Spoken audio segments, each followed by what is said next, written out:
All right, Math 1, final benchmark, number 4, says consider the graph. Which function is represented by the graph? All right, so if you look at these equations, you will see that they are all in standard form, ax plus by equals c. So if you remember, you can find the x and y intercept by simply plugging in 0. You can see that the y-intercept here is 3. So the y-intercept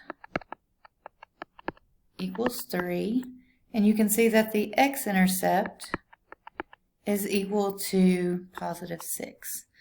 All right, so if we plug in 0 for x, all right, so let x be 0 here.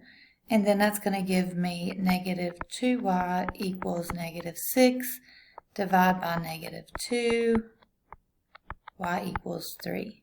So the first one has the correct y-intercept. Let's see if it has the correct x-intercept. So this time plug in 0 for y. So it's going to be x equals negative 6. So that's not correct because it has the wrong x-intercept.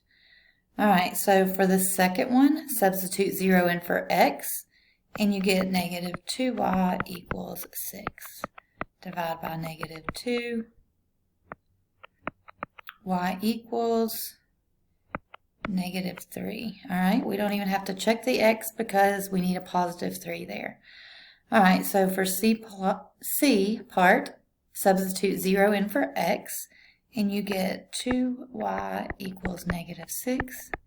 Divide by 2, y equals negative 3 again. So that one also has the wrong y-intercept. All right, so let's change the color here because D should be the correct answer. So if we substitute 0 in for x, we have 2y equals 6. Divide by 2, we get y equals 3. Okay, y-intercept checks out. Let's do the same thing for y. Plug in 0 here. X equals 6. So this one is our correct answer.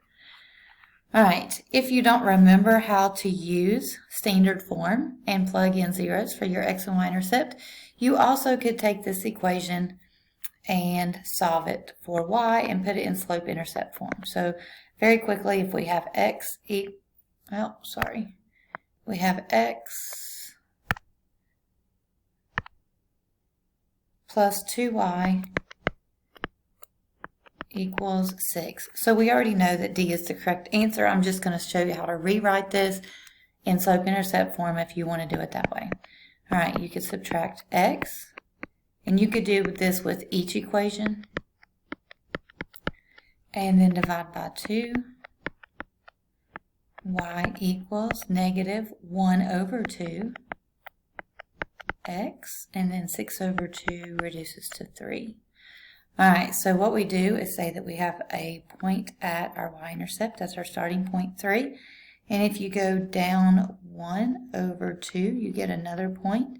Down 1 over 2, you get another point. Down 1 over 2, you get another point. So if you prefer to put it in slope intercept form, you can do it that way. Otherwise, plug in 0 for x, solve for y, plug in 0 for y, solve for x. That finds your x and y intercept. Since it's already in standard form, that's probably the easiest way. All right, number 4, the answer is D.